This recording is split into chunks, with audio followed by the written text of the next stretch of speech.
Okay, welcome to the Obsidian material tutorial in Substance Designer. And to kick this off, I want to start with a little bit of theory. I know it can be dry, but I wanted to make this material specifically because Obsidian has some, you could say, special nature to it, which makes it a really hard material to achieve in Substance Designer. And this is due to its properties that we need to factor in when building that material, and also when rendering it afterward. So what you can see here is like my two renders I did like in between the setup. Like this is not the final texture, but I just wanted to see how my render actually deals with my textures. And what you can see on the left side here is a Marmoset Toolpack 5 render.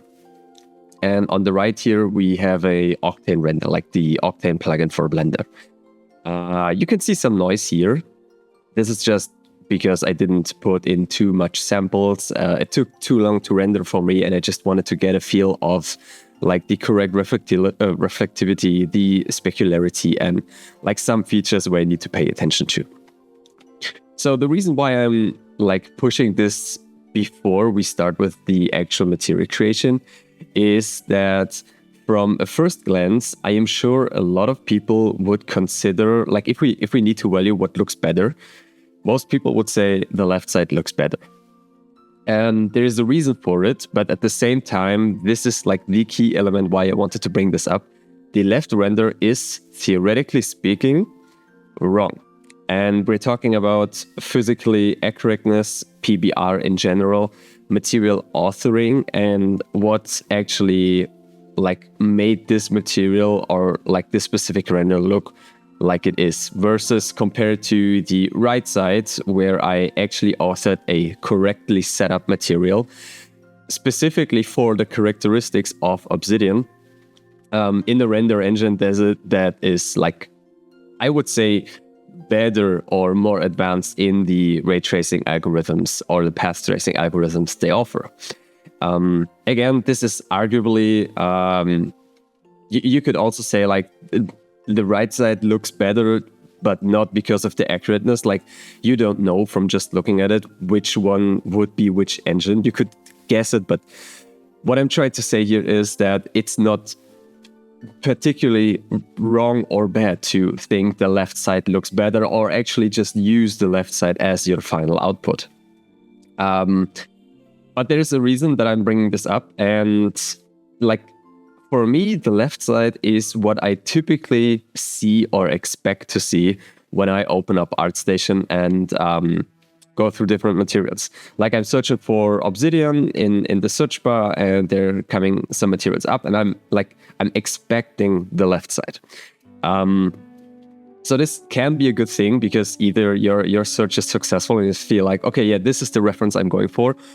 Or at the same time, what happened to me, and which is why I did this tutorial and started to like dive deeper into it, I felt all people are authoring it wrongfully. Like I'm not saying they look bad, but I feel I can see what they are doing wrong to really get like that oomph feeling for the material, for the Obsidian that is needed. So I dove a little bit deeper into the characteristics and specifications for Obsidian. I'm going to leave this all in the video description for you to have a check yourself. I can only recommend that if you're doing a new material and you're collecting reference, and it's complex in a sense because it has a high specularity. It has surface details that are only really to be seen when the light shines from a very steep angle. Depending on the lighting source, for example, here's a very broad, like a very big and soft lighting source. You can actually start to see how soft the surface is versus this lighting setup where a lot of the stuff is like eaten away from the specifics of the Obsidian, so you don't really see what's going on. In such cases, it really helps to get like your nodes down and to really understand what you're building. And one thing I really want to push out here, which is like the key elements why we are doing this, is number 3 here. As a volcanic glass, Obsidian has a relatively high refractive index, resulting in strong reflections similar to polished glass. So what we should take away from this is obsidian is a volcanic glass. And glass has some special properties when rendering. And I'm saying this because naturally you would not go into Substance Designer to build textures for glass. You would build this in the shader of your specific rendering engine, because glass naturally has a few characteristics that are actually just achievable with the correct shader setup. And we're talking about IOR, we are talking about specularity, we're talking about transmission. And while we're talking about transmission or maybe even absorption, we are not really into the texture authoring portion, but more into what colors do we tell the renderer to either transmit, to absorb, to scatter, and we don't need textures for that. We have the model information, we have the shader.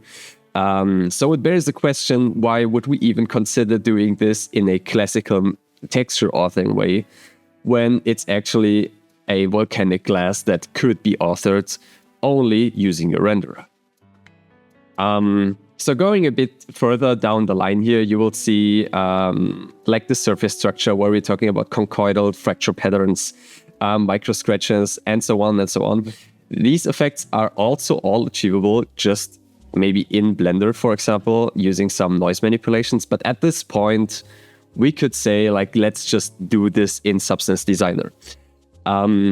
Which is fair, like, that's the point of it. But we already see that there's only a portion of the material that should actually be authored through textures rather than like doing it all inside Designer.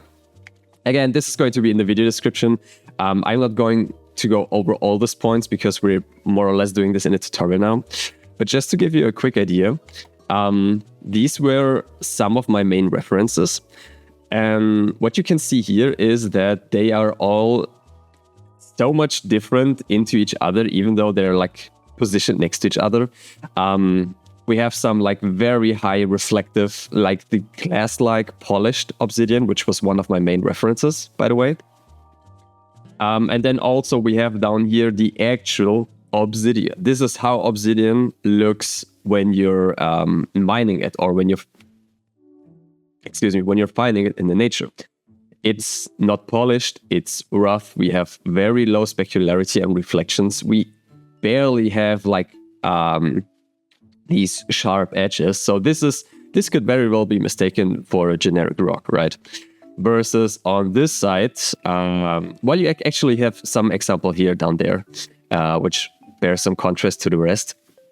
We can see how these start to look when we either like break them off like really deep rock down there, like under very, very high pressure, or if they have been already polished by man.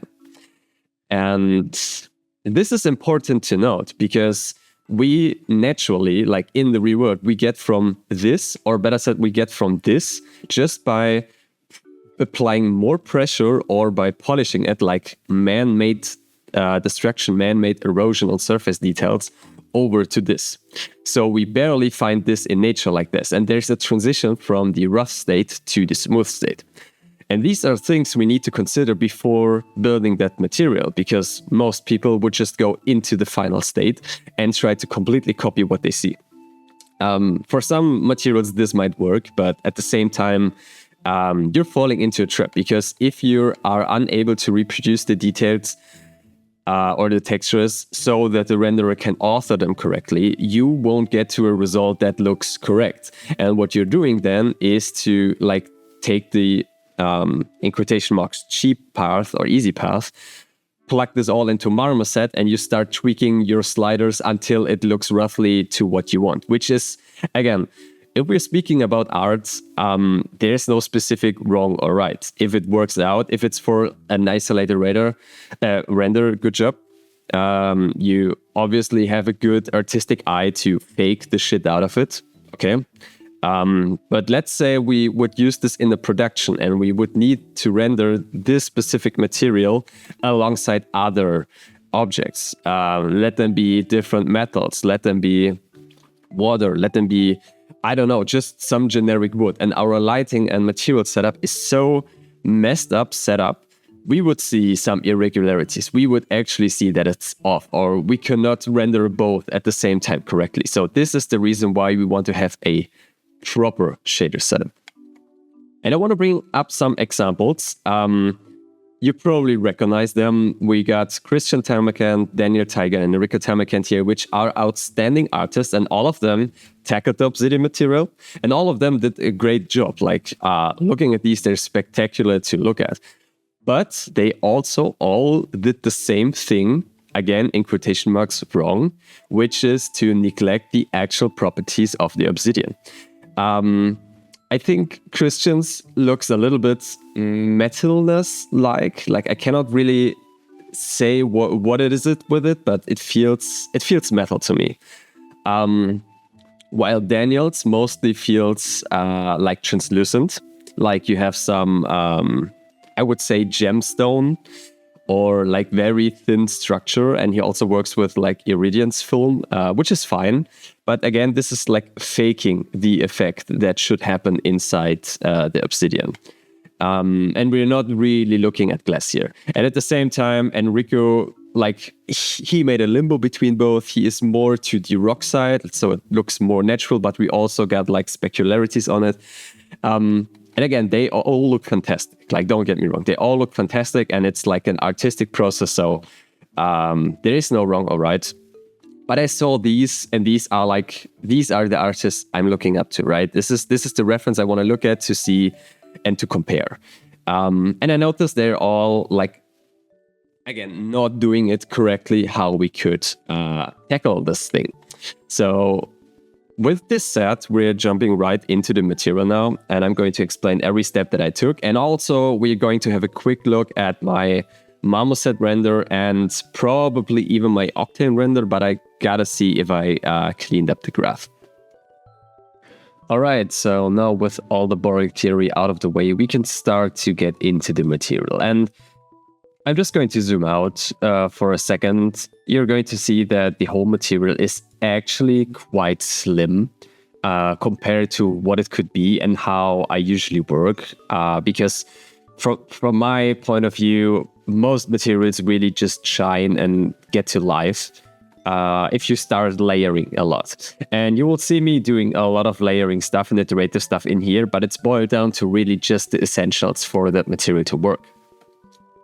And also, just a quick note, you can see here that inside the viewport of Designer, we again get a completely different result to what we're actually looking for. So just to emphasize a little bit more on, you need to know what you're building rather than like guiding yourself through the visuals you get from Designer, because every shader is set up differently and Designer doesn't allow for what we need. But anyways, let's start down here. So as usual, I constructing my material to consist of different blocks, and I rather focus on explaining why I chose different nodes and how I combine them rather than going into the tile sampler and going through all like the settings and numbers I did here, because this is not interesting, and it's also not helping to understand how to craft the material. But anyway, so let's start. First of all, I wanted to have like a base cell pattern, and you could very well just go with like a cells node here. Well, maybe not cells 3, but like cells 1 is essentially what we're looking for. If I'm inverting this node, you will see that we get like a very similar result to, oops, this was a little bit too much, to what we have down here. But at the same time, you will notice that obviously the base cell pattern is too much of a cell pattern.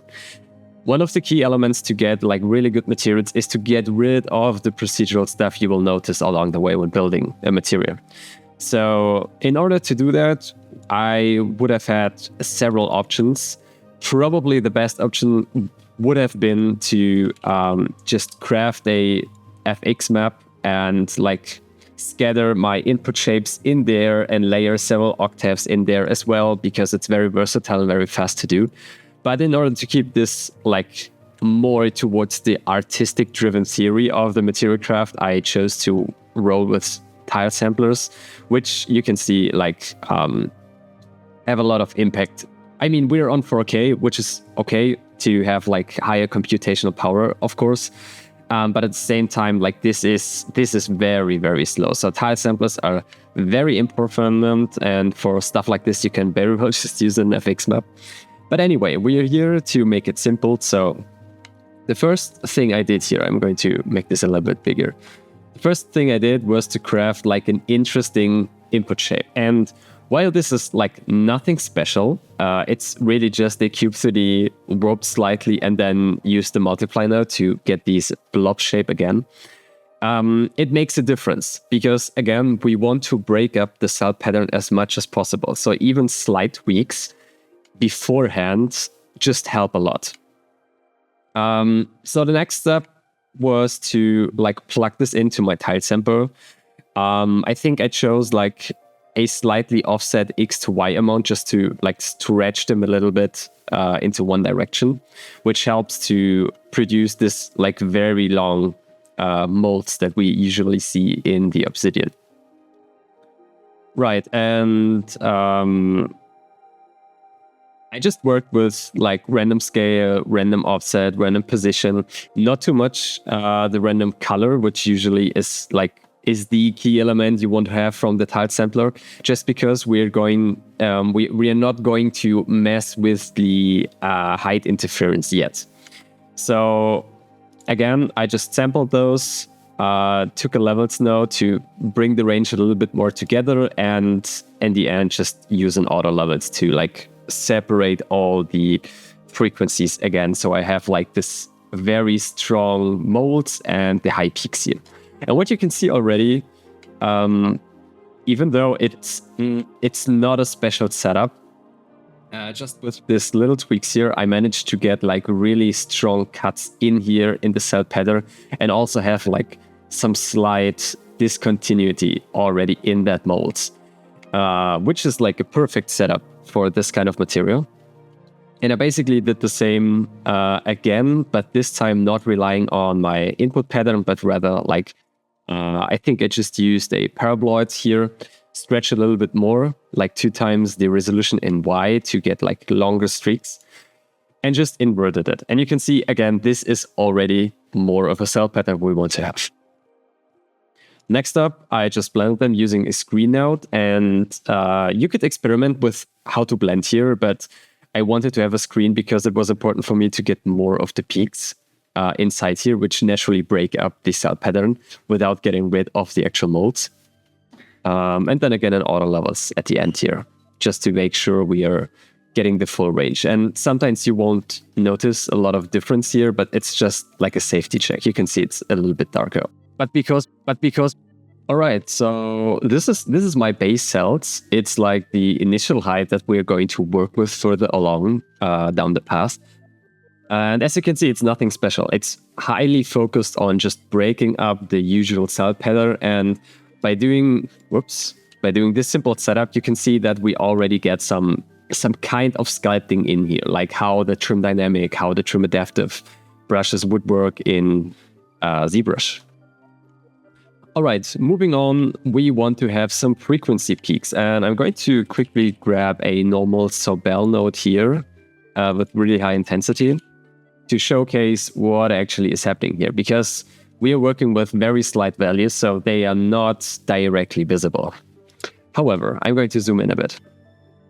But because my initial thought was that in order to, I'm bringing up the PureRef again, in order to really get, where is it? Like here, this sharp differences in the height, we're going to have to like modify the peaks a little bit without distracting the overall cell shape.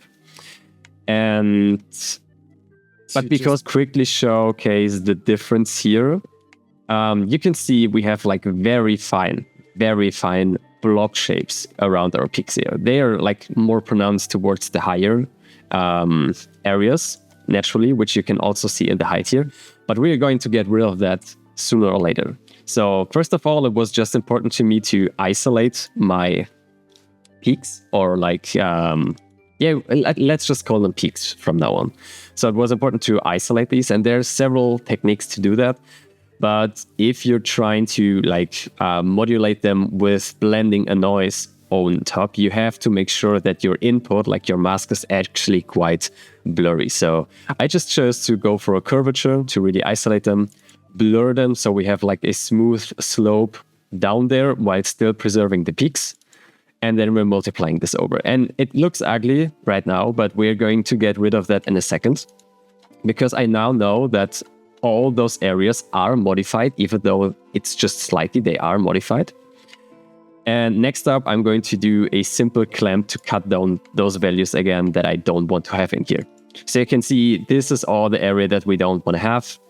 And next up, I'm doing a clamp just to get rid of them. You could also just use the clamp node, but I felt like I have a little bit more control if I do it myself, which is just like the clamp color I want to have, so the preferred height that I want to clamp this to, and then set to a min darken. So it chooses between our background layer and this layer, compares the grayscale values, and chooses the darker one. And because I'm going like from up downwards to the low values, I can very well just observe how my clamp stretches more into the molds, how much I want, preferably. But all I wanted to do is to get a little bit of like cleaner slates anyway, and it was very convenient to also get rid of the pearl noise again. I could have made like a more complicated setup here where I process the pearl noise to be less effective on higher peaks and so on, but this is just much more simpler. And since we're going to modulate this a lot more anyway, we're at the very start of the graph, this is an easy way to achieve this. Also, what we're going to do in basically that same step is to do another cell breakup. And what this will do is just really unify all our shapes together. I'm just quickly previewing the node. You can see that all our values are a little bit, you could say, unified in a certain height range. And we also get like another layer of cell breakup on top, which is, again, making use of my base shape that I did down here. Just some random scattering, auto leveling to get our cell structure back. I'm also modifying this by another pearl noise just to get a little bit of diversity in here already and not just multiply all values over, because it's just introducing a little bit too much noise. And then again, I'm using a screen to reintroduce some of these peaks here, even on the flatter areas. I'm quickly showcasing this here, and you can see we now have like all these plateaus here, but still, again, some cell streaking. And we are again going to modulate this a little bit more, but you can now see that we have a really strong cell pattern structure which stretches across different molds, and sometimes it doesn't. And we can like control very easily on where we want to put that detail. And this is basically everything you need to do to more or less get the detail that we see here. Again, you will see that I'm working a lot with layering, and if we now check at our peaks here, or at our plateaus, we are again getting rid of the sharper details that we have blocked in here. But we're going to do that in a later step. All right, so I'm just dragging this over here a bit. Moving on, we are now at like the first surface pass, and I'm calling this conchoidal fracture. I know this term, but I don't know how to like pronounce it correctly. But generally speaking, it's generally speaking, it's this wave-like pattern, this like dynamic gradient that's carved into the molds. Those are called conchoidal. There are a lot of ways to achieve this, and just to showcase a few of them, I've layered this, I think, 3 times. Always using a different technique. So we are getting a hang of how to create those in the first place. So what I did here was use an anisotropic noise, blur it a little bit, and also like multi-directional warp it against itself, which will create like this interconnected weave pattern. And then we're going to make use of a really cool node, which is the non-uniform rotational grayscale.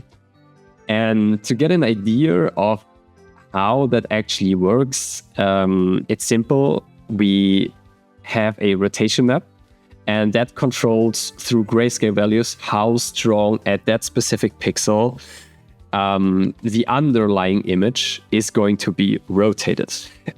We can choose in that node like what the rotation angle is, but we are mainly controlling through a slope gradient, you would generally call them, how strong that rotation is going to be. To get that, I just did an edge detect of my base height here, and I didn't even bother to have like the perfect edge detect like without discontinuity. I just wanted to have like any randomness that somehow is connected to my base mold pattern here without like being too perfect about it, because we want to get rid of this perfectness anyway. I'm using a custom node here. It's the better flood fill from Maxime Ra. You could very well just use a general let me see, how do I call it? Flood fill to gradient node, and you will see like you have this edge detect pattern still in there, but then you can just go in there, use a distance node, and just like really crank this up, and you will notice that you get rid of this discontinuity, and you can still use this. Like it's not the same result, obviously, but you don't need to worry about this in this specific step. Other than that, I can just recommend to get this node pack. It's really convenient. Anyway, I made sure to get away the edge detect here because I want the rotation to stretch at the very peaks. Then I used the tile photo grayscale random node because this is breaking the tiling. And I don't worry too much about some blurry interference here, which is actually giving a really cool organic detail. So next up, I'm blending over my base height again to just isolate the areas and the intensity of some of these streaks. Then I'm blending my slope over again to get more diversity and like mask a little bit where this pattern is going to be visible. And I'm just repeating this over and over, just to isolate the areas where I want to have that detail be available. And I'm doing this in the actual detail pass, like where I'm building that detail, but I'm also providing another mask where I want to have that blend visible. And this is all just like safety measurement to be very conservative with the details I plug in here, because I want to avoid like overly noisy details, and having this just gives a lot of control, because using a mask generally is the easiest way to mask where it's applied, but having the second layer in here just allows me to tweak my surface detail alongside with my mask. So for anything that is basically macro detail, I'm using like this 2-layer setup to make sure I really only block in like major shapes, bigger shapes at the very spots where I need them. So to get a sense of how that works out in normal, you can see that we are like very ever so slightly blocking in these shapes. And they might even be a little bit too hard. Looking at this, I think we could blur them a little bit more, or non-uniform blur them, just to get more roundness and like this really actually concretal detail we are looking for. So let me just quickly block this in. It's like a very slight uniform blur here would help to make this a little bit softer. So I'm just going to include that. Let it compute, which can take a while because we're recording right now. And you see it didn't make much of a difference, but I now know that the detail is blocked incorrectly, so I'm just going to take it anyway. And it looks a little bit softer in the normal. But you could see it's at very, very few spots in here. And like, again, we can control this as we want, but we are going to slowly, progressively increase the detail amount and to balance them out so they're not too noisy. Right, so this is the second fracture. We're just going to call this fracture passes now. And you can see like the first one was macro, and now we're on the micro. Usually, you wouldn't want to go into micro details before getting all your macro right. But this specific material lives, like it blooms from applying different sets of details in size over a few passes. So you will see just right after I have a first distortion pass, and I'm going to talk about it in a second, and it will all make sense to you. So even though we just blocked in our first macro shape, we're going for micro. And again, just to showcase a method on how to achieve that, we could also very well just use a directional warp and warp it against our base heads, which is naturally already a circular slope in the most cases, because we went for this cell pattern and these molds. So the directional warp can very well pick up this slope and just warp our input shape, which is like another kind of directional noise, and warps it across the slopes here. So this would be another way to achieve that specific pattern here. Is there some reference where it's even shown better? Yeah, right, like these streaks here. This is the pattern or the detail that I'm talking about. Right, so again, you can see I have like this upper blending layer to, again, get a little bit of diversity, and then a mask to control where I want to have this. And you will see most of my masks are driven by my height map, so I basically just level it down to be applied to the molds or to the peaks, which is, you could enhance on this, but it's doing its job good enough, so I didn't bother too much. And plugging this into the normal again, we will see that we now have a second layer of basically the same detail, but we applied it differently and we crafted it differently. So the observer can see that it's not uniformly always the same, which is why I feel it's important to work with layering techniques a lot. So now we go into the first distortion pass, and I'm doing this because now that I have blocked in one of the major key elements, one of the major details already into my base height, I can now go for a, you could say, major warp, major offset of that whole pattern, which is like a technical smearing effect, you know, from when you're traditionally drawing and you're going over details and you're drawing in shadows, like with the scratching method, you could go with your thumb over this shadow and like smear it in a certain direction, and it will pick up occasionally on the like the scratch pattern from your pencil, but it will also blur like very softly in that direction that you want. And for this specific material, it worked very well to embed the conchoidal fracture better, because it's just much softer without really blurring the shapes, if that makes sense. And we also break up the cell pattern a little bit more. So I could very well like do this before all this, but then we would have a lot of uniformity again into these molds and where that detail is applied, because we're basically driving from our height map where it's applied and how it's worked. And doing this after just like increases the depth a little bit. All right, next up is a workflow that I call peak splitting, which is actually a very, very easy thing to do. It should sound complicated and the setup sounds complicated. But what we want to do is we want to make use of the non-uniform directional warp, specifically set to average and a high trail length. And what we're doing here is, I'm just going to quickly pick up a normal again. A look at our peaks here. Just let me quickly see the before and after. You could see that we basically achieved with one simple, quotation marks, node setup, something that would usually require a chain of nodes with slope blurring a detail, smoothing it out, applying another surface detail or another noise on top, and repeating this process. So we basically crafted a sculpting node here. And the cool thing about the non-uniform directional warp is if we are using like information driven from our initial height, that we can offset the peaks while applying this detail. So I'm going down here again, just to demonstrate this.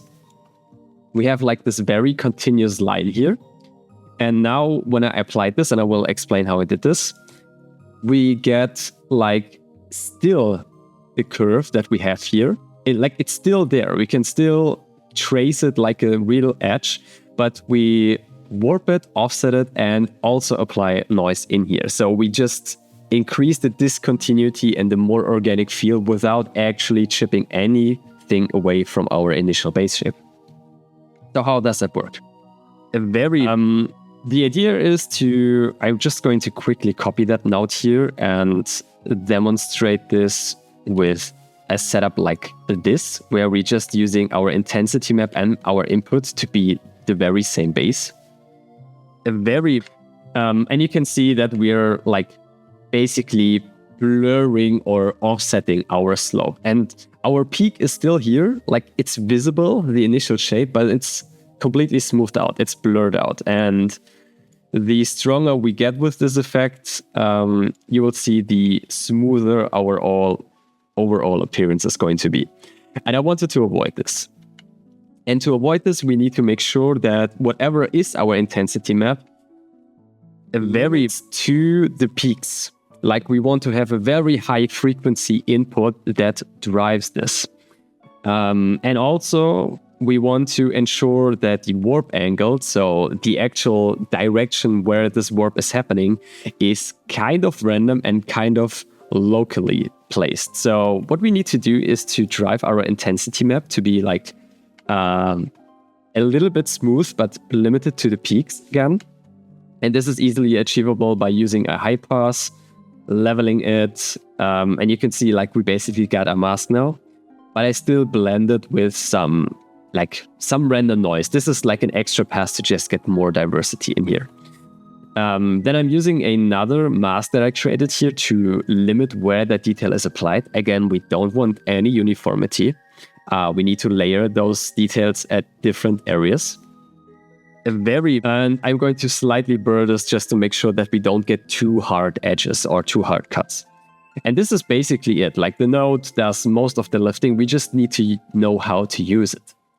And this noise down here is basically the noise that controls what detail is applied here.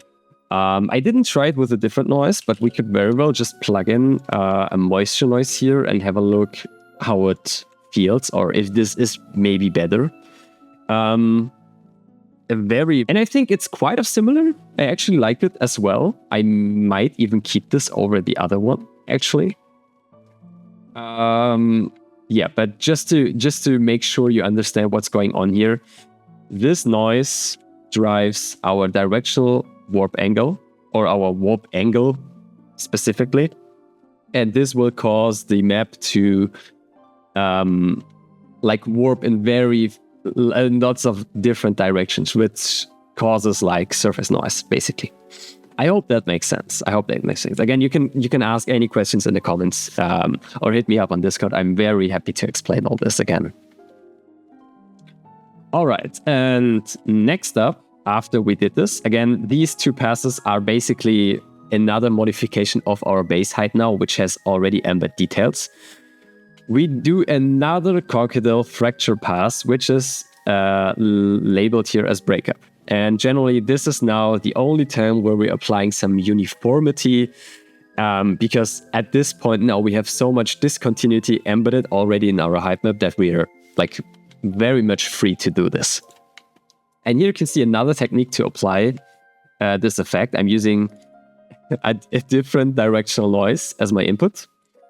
I'm using a very, very softened version of my base height map. You didn't need to do this, but this helps me to control the gradient where I'm mapping this effect to. So the gradient dynamic basically takes your input or your input map and maps it according to a new gradient input, which would be this one. And this can naturally create like this very cool oval streak line effects. And the more I blur this map, the broader the effect gets, and the less the blur is, the finer and more warped it is.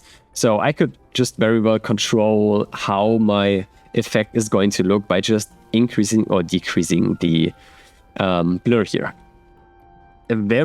Right, and again, in the natural manner, I have like several layering effects to make sure this effect is only applied at some areas in different intensities.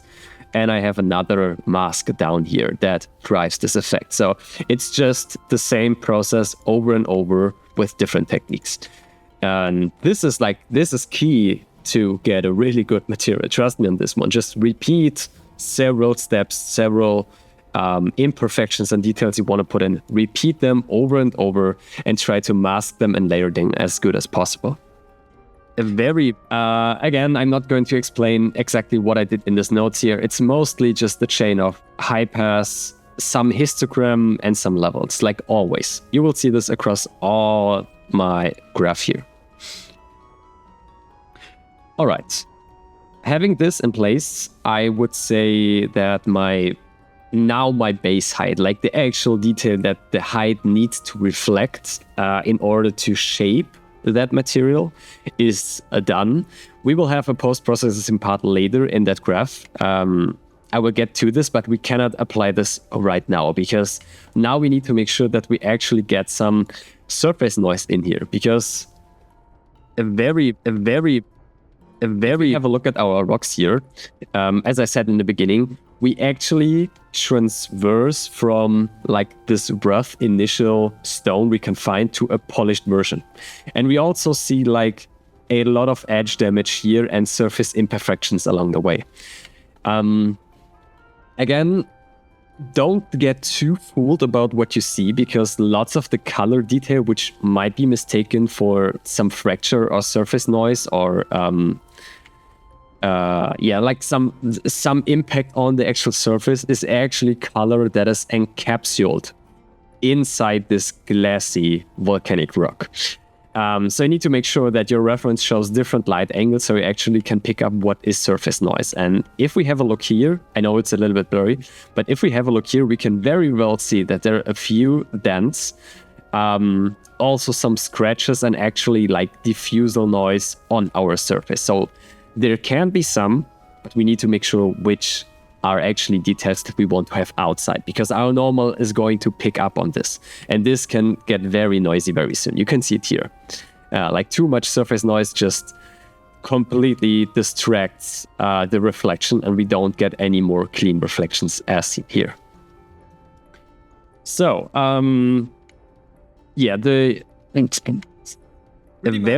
when we want to use some surface noise, we can get away with very cheap stuff. So we could very well, for this material, just use a clouds tool moisture noise, blend it over in some manner, and call it a day. It probably would work.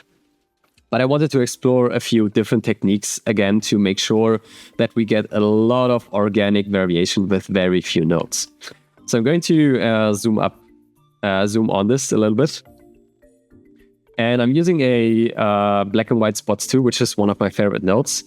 And I'm slow blurring this by my height map here. You will see me doing this a lot, that I'm like using my base height to drive any kind of blurs, any kind of warps or directional stuff, which is just my way to ensure it follows my initial base height. And what you can see here is just like a random, distortion with anything that you can think of. Like we have very high frequency detail here. We have directional detail here. We have a little bit of warp. We have a little bit of hard edges. We have blur. We have basically everything. And this was like a happy accident, I could say, because I didn't expect this to work so well. A very thing I did here was to non-uniform blur it a bit so I can get rid of like this very fine noise, which was present here. Because the general appearance of this is very, very cool. So what I did was keep it like that, and just again drive another peak mask, slope blurring this as well, just to make sure that I get this detail, or that I get a mask that is like more towards the center oriented, and then blurring it. And then again, of course, blending it over using a multiply. And I generally would recommend using multiply blending modes when you're dealing with very low surface detail, because subtract and add, just their curve is too strong. Like you will end up with some very harsh details, while multiply is quite a soft application. So having a look at our normal again, let me just quickly compare those two. A very where it's actually applied. Our mask is, for example, down here. Okay. So this is before and this is after, and you will barely see a big difference. But let me zoom in a little bit, and trust me, it's important to be very conservative with these details. Because just having a look at my viewport here, I could see that my surface is quite noisy actually, even though like my passes here add very little. But applying it like this will naturally create some dents, as you can see here, some very soft irregularities, and it just extends around the edges and a little bit into the slope. And again, we could increase this anytime we want. Don't get me wrong, if you feel like your surface needs... I'm actually going to go to 2K here, because it's just taking too long. But if you feel like your surface can deal with more surface noise, don't be afraid to like crank this up more. It's just that I wanted to go for like this specific example, which has like very, very few surface irregularities. So I'm treating this very slowly. But yeah, I'm just going to keep like 3 times the intensity now, just because why not? Let's roll with this a little bit longer. You can see like it's picking up very cool soft details here, very rock-like. I'm going to repeat this process a second time. You can see that I still have this input map here, but now I'm using I'm using it a little bit different, because this is going to be my new input, and I'm very slow blurring it against the noise. So I'm switching up the order of what is going to be slope blurred. And I'm also like pushing this through a multi-directional warp grayscale, which just helps to get like very directional and isolated streaking noise here. And then I'm going to use a custom node that I built, which you can buy in my ArtStation store. It's just $1, so it's not expensive, and it's just it simplifies things. You could very well just use a tile sampler here with that input and get exactly the same result actually. But I'm just using my own custom node, because why not? I built it for this specific occasion. So yeah, I'm just like splitting this over a few times to increase more randomness. Then again, I'm building my mask by a histogram select or a levels node, whatever pleases you the most. And this time I'm focusing more on the molds. You could see like my initial mask was blurred peaks, and I'm going for the molds. Very quickly plugging this into my normal again, and you can see that now we get like really surface distorted detail in here, which looks like a mix of everything you could ask for. It has chipping, it has a little bit of rock surface, it has a little bit of layering. It's just like, I don't know, it just works well. So I didn't bother too much and kept the actual surface details like very slim. Okay, next up we have another node block that is white or gray in the background, and you will see that I color coded them So the first distortion where I said like we have our initial details blocked in, and I'm now going to modify all of them again into a distortion path to unify them, is also marked with a gray box. So this pass is essentially doing the same, but it's using a shape contraction, which is, again, like a very, very cheap effect. You need the multi-direction warp grayscale. Both inputs are your base height, and you need to use the chain mode. And the reason I'm doing this is simple. We can... I'm going to use the null map to show before and after. We have like this distance of a slope, a very shape contraction right now. We are pushing this more towards the center, and like the slope peak is really like we're just modifying the curve, right? Maybe I can just draw it in here. Okay. So before we had like this curve, okay. And the shape contraction is doing nothing different than a very like this. So we're increasing that curve and increasing the peaks and slowing down a little bit.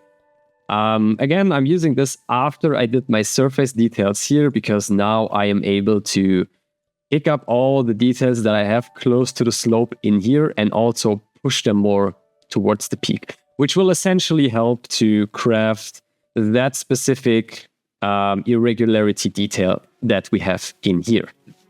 So it's a very, very cheap way to just achieve that. And we can like exaggerate this as much as we want. Let's go for 15, for example, to really show what's happening here. You can see like all my normal details are really pushed towards the peaks. And this is a way to sharpen your details if you want to have that. But I felt like it's getting too unrealistic very fast, so I'm keeping these values fairly low. Moving on, we now get to the peak damage, and you could see that at the end there's following another shape contraction. So now we are really pushing the details on to the peaks, which we basically started back here.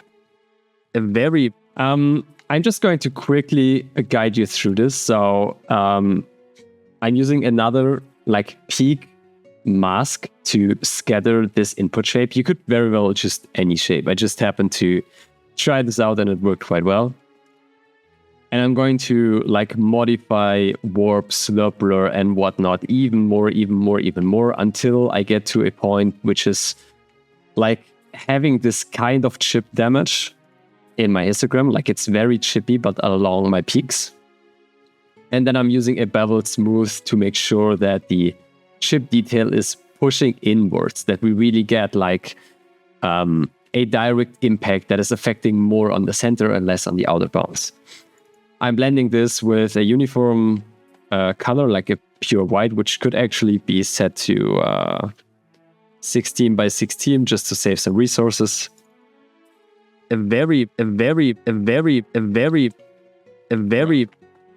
And this will create like a mask that I can easily multiply over my base shape.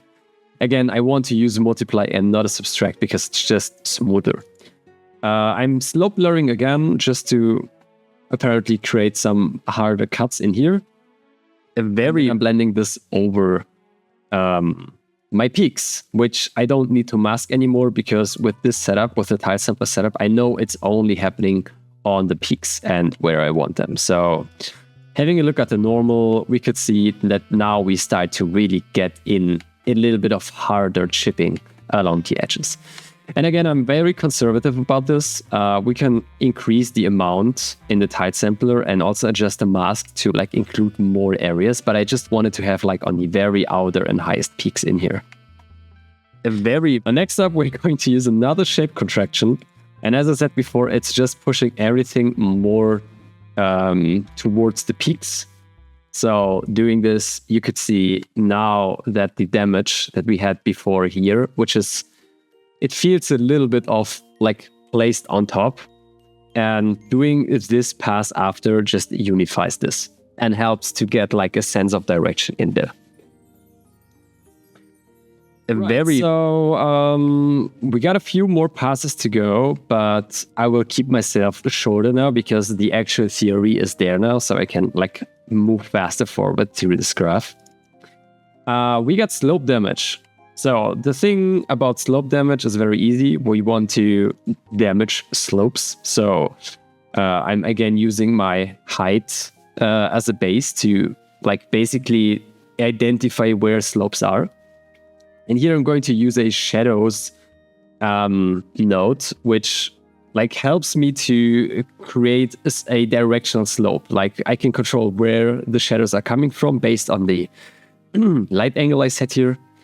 And I'm going to modify this like a little bit, make it a little bit smoother, getting some noise in here, and again just multiplying it. You could see like most of my details I plug in here are basically white with just the details in other grayscale values, so I can multiply them over.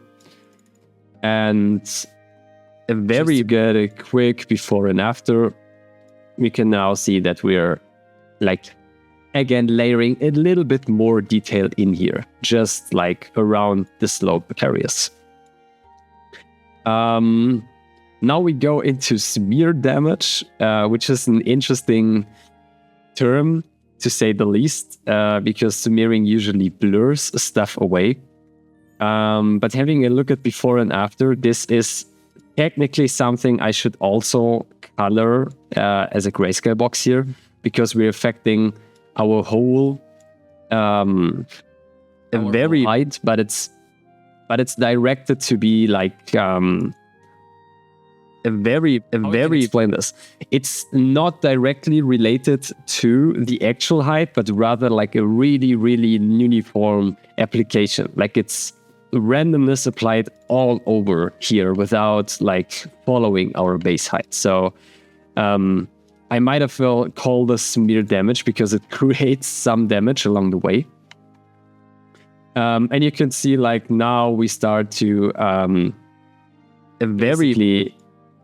move this all downwards against the act. So before we had like this direction, like from right to left. Now we have the smear direction. You can see here how I set my warp emitter from down to bottom. And then we have the shape contractions, which all pushes to the center. So we're basically pushing this all around all the time to create like some noisy details. And then we do the smearing, which I told you before, like going over with the thumb. What you scribbled, and this like pushes everything downwards a little bit. It's just like a nudge. Right, we wouldn't have to use this pass, but I felt like it helps a little bit to unify shapes again. Now we're in the chipping pass, so we actually create some here in the slope blur, we're using like a very, very big input shape to very hard cracks, hard discontinuities along patterns where they don't meet at the cell's peaks, but somewhere in between. And we're just going to really copy this over. Driven by a mask, of course, because we only want this in certain areas. And because we are talking about chipping, we mainly want to have this at the outer peaks, because this is where damage is most likely occurring. So again, there's not a lot of magic happening here. I'm just starting to offset my shapes and get like really hard cuts in here, and then occasionally and very softly blend them over. We can have a look, a quick before and after look. And you will see that we introduced like this very, you could say, very well-known chipping pattern of a slope blur. Like actually things we don't want to have included in here. Because we already did so much layering and so much interference between continuous shapes and directionality, we can get away with this pretty well. Like basically just this slope here is distracting. The rest of the damage implications here are really good and really non-uniform. Just a quick before and after again. You could see like this could be very uniform as in the slope here when we apply the slope blur, but generally it's like very discontinuous and random. Right, and I'm calling this macro because the actual input is quite big. So we're in the macro shapes here. Now I'm doing the post-process step that I talked before about the plateaus, because if you have a look here, even though we added so much damage, the plateaus are mostly flat and like really smooth. And we're doing this by like a polishing step here, which is basically just a non-uniform blur set to a low value and set to low samples as well, because I don't want to have the edges affected too much. And I'm going to limit this to my plateaus. So just drive some mask from your height where you want this blurring to appear, or this polishing to appear. And this will like just smooth out the areas up here. You could see like we get like really, really smooth results, which is a great detail to put at last, of course, because we don't want any more interference and surface noise in here. Aside from like really micro stuff, which is what we can observe pretty well in here. If we, for example, where is a good example here? If we zoom in down here, you could see like there's a lot of smooth surface, and we kind of like still get a little bit micro fuzz, like just around here, for example, or maybe even this in just a different chunk. It's just very, very micro noise. So the things we need to do is apply this, and I am again starting off with something that I drive from my height. So just another peak extraction and some modifications along. So I'm masking out where I want that detail to be. And last but not least, inverting this. So all my detail that I want to plug in there is actually not white. So I can use a multiply in here. And you see like I'm using very, very low values here just to not go overboard with this. Because if you're working with carving in details into your peaks, you can see like very soft damage.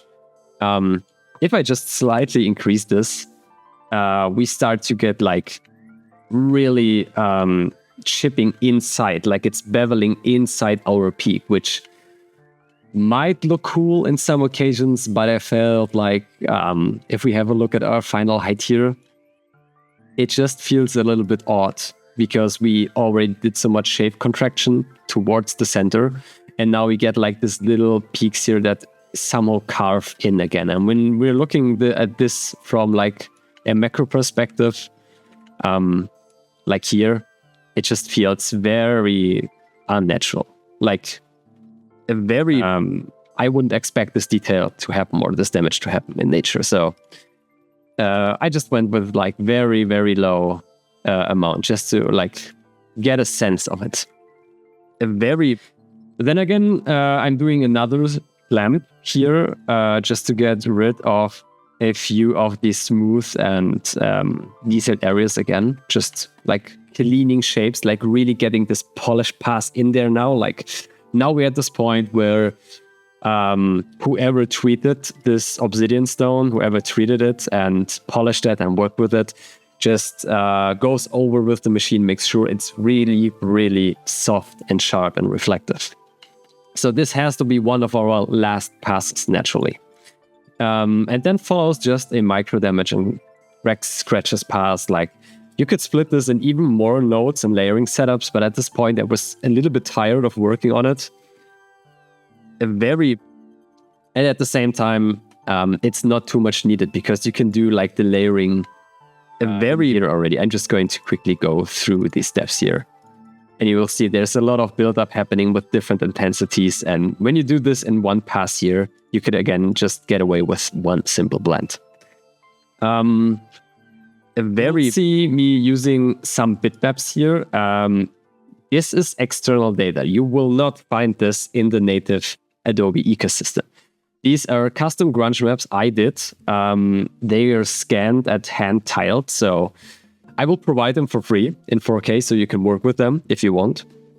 And I like I really did them or scanned them and processed them like this to be able to create like easy surface damage that is very hard to do or takes a lot of node setups. And this is work we don't need to do for something that is so subtle, and specifically for something that is applied to roughness, because I'm driving my roughness from this. We want to have like very fine, very precise detail. Again, you can do this procedurally, but at this point, it's just not necessary. So all I did was proceduralize them using my Kisel splatter node and layer them over and over, and then using a subtract node at the end because I want these details to be sharp. This time, not using a multiply, I want them to be really sharp because they are very soft and only to be seen at certain glancing angles, like this one, for example. So having a look at my normal map, you will probably barely even find this in here, just ever so slightly. Mainly because this is actually for my roughness map, and because of the properties of this, we want to have most of the details inside the roughness, specifically for like this very clean shapes here. It's probably the only time we can see it. Let me quickly check. So this detail, even though we're using 0.0001, you could see how much of an effect this has. So be very conservative with adding details through subtract. Right, so this is my final height. This is the amount of details I am going to work with, and I only have one more surface pass, which is basically isolating some areas in here where I want to have more of a crisp chipping. I could have included this into the height, but it can get noisy when using high displacement, and I want this to be displaced very strongly. So I made sure to just plug this into the normal. You could see it here. Because that detail is actually so fine in scale that I don't want to contribute it to any displacement. Actually, it's just for light information. Right. But because it's next up is the color pass, and for this one I am really not going to explain too much what I did here, just because it's a basic setup that I'm doing in all of my materials. You can have a look at other videos where I'm explaining the same principles actually. So just to get a quick rundown, I'm always using the Ben Wilson color variation node, or like the node ecosystem, because it provides just a very, very simple setup for color variation. And all I'm doing is going with some random noises to drive random color variation. And I'm slightly, as you can see by the comments, slightly layering more and more colors in here, just by masking out different areas that I want to colorize and using different opacity settings and the copy blend node. So this is just a very repetitive boilerplate example of how to achieve color. One thing I want to note, however, is, again, we need to understand how the color is actually represented in this surface. And for glass, we have a few parameters that are like a transmittance color, that are like absorption. Theoretically, you could set up volume absorption, subsurface scattering. There are a lot of properties that contribute to like a top layer that sits over that stone that acts as a glass and has different properties than the underlying layer. And at this point, we need to figure out where and how we're going to render this.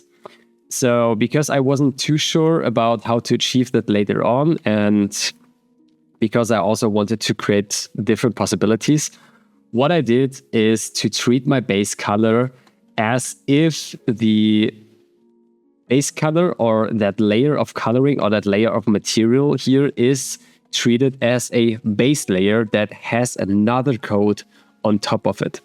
Which means I don't need to specifically respect too much of how specularity would interact with like certain highlights, lowlights. All I need to do is give a very strong sense of what details should be visible through my code layer. and what color should drive the whole transmittance, which means I generally want to have a very uniform grayscale looking base color. But I decided to go very strong, slightly overboard the PBR values. Like we're on 220 here, which is but because glass or reflectance material is actually not correct. But again, since most of the stuff, like most of the reflection is treated as a coat layer, I didn't bother too much. And this is also why it looks a little bit artificial in Designer here, because this shader doesn't allow for this. This shader interprets the whole surface as one material with the same properties. So all I can do is drive some roughness here. And right, while this doesn't look too bad, it's just not correct. But to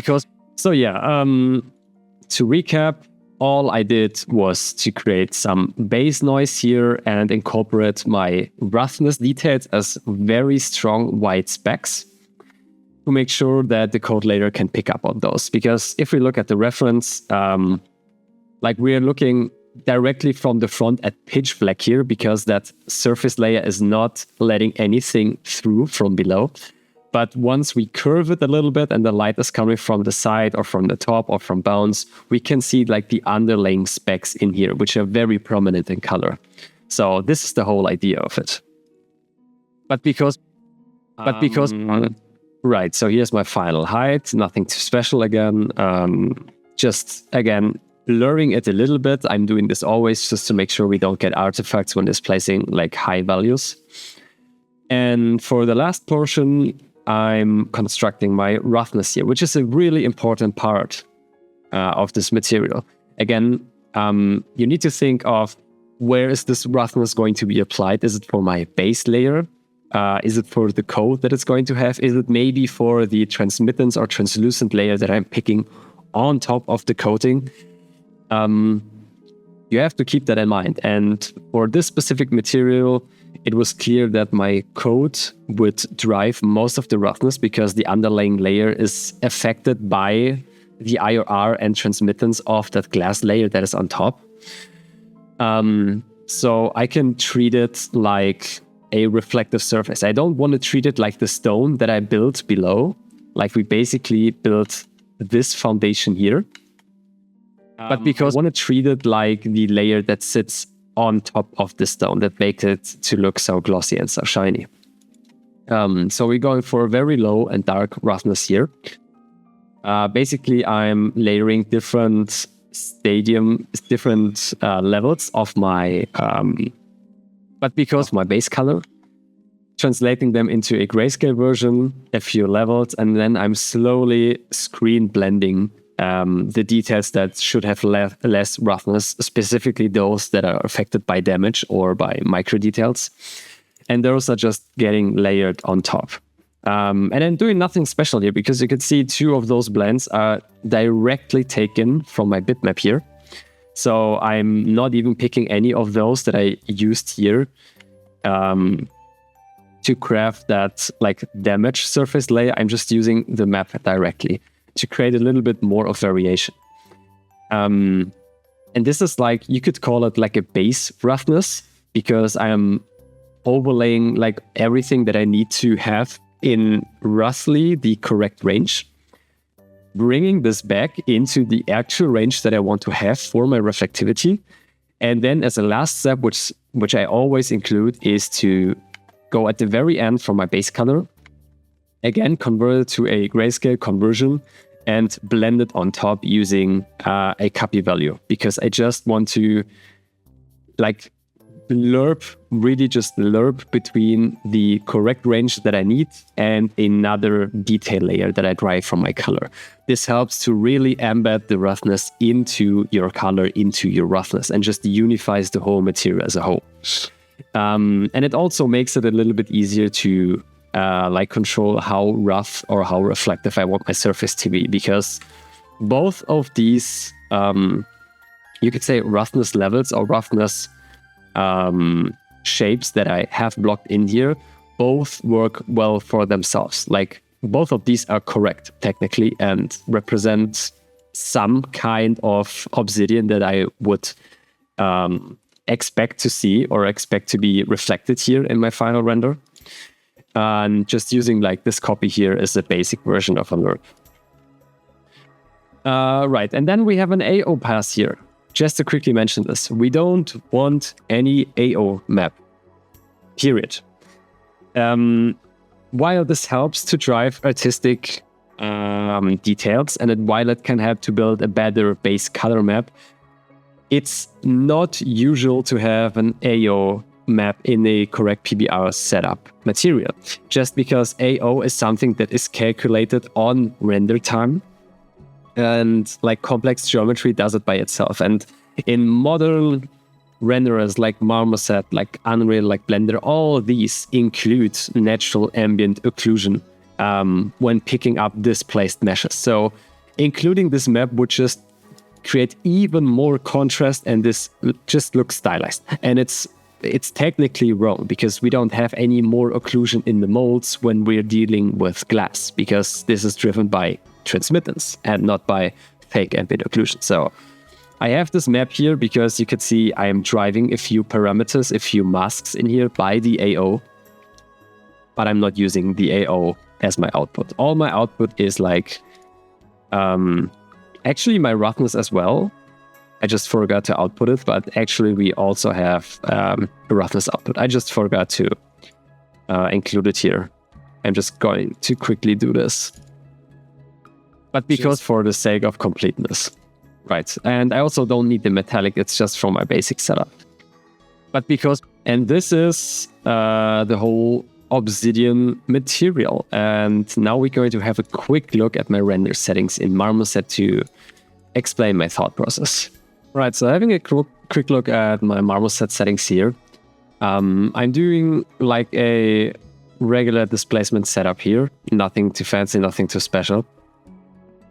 And what I chose was to include a sense of transmission, and I'm using volumetric scattering.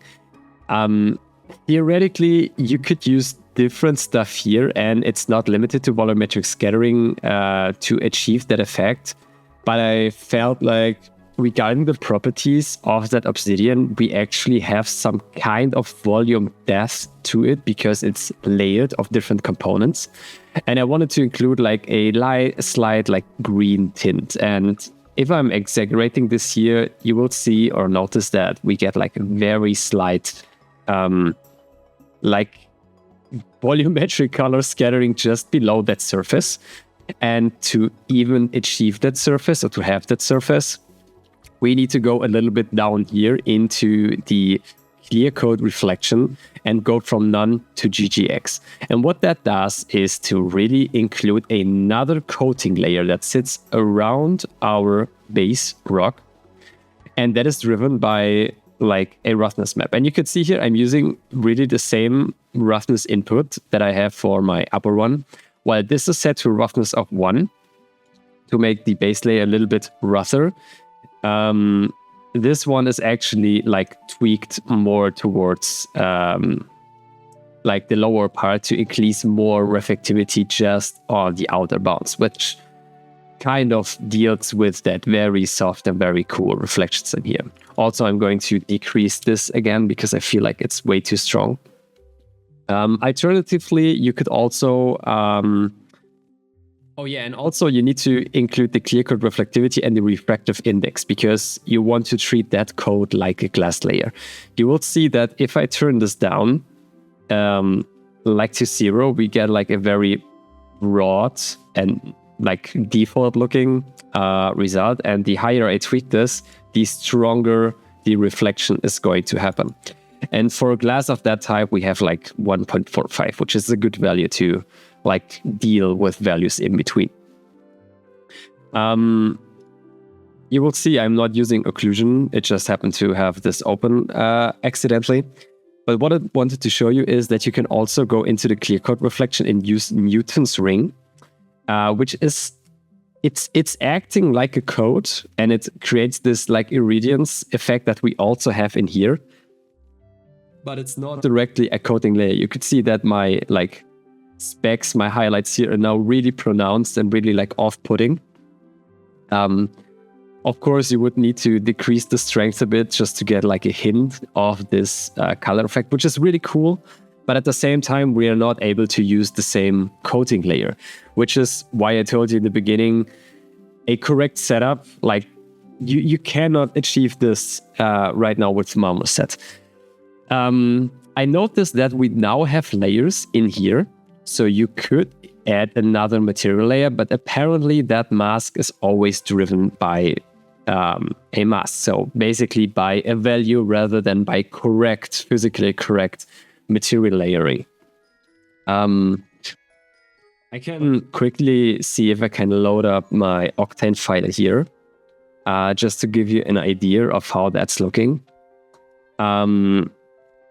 Right, so in here, without explaining too much about how the renderer is set up or how it works, but I have one glossy material here, which is for my glass, like the actual outer glass.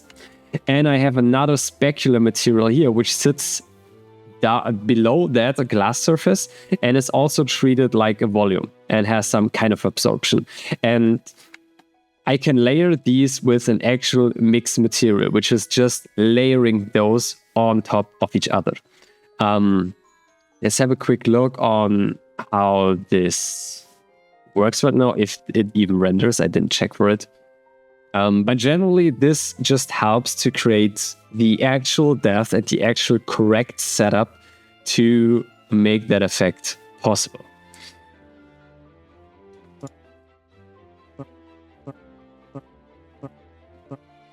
Yeah, and you can see I'm trying new stuff out here, and again, the look is kind of the same. Like, it's similar to what we have in Marmoset. It's similar to what we have in Designer, but it's just that really tiny difference and that will to make it correct so it is affected correctly in different lighting conditions that generally makes the difference and why we are talking about this here. So anyway, there is not much I can tell you about this right now. Again, if you have any questions about the material itself, be sure to put it in the comments, send me a DM, hit me up on Discord, whatever feels best to you. And also, please provide new ideas or things you want to have covered in the comments, so I can produce more stuff which is now tailored more to what you actually want to learn. Thanks for tuning in, and I'm going to catch you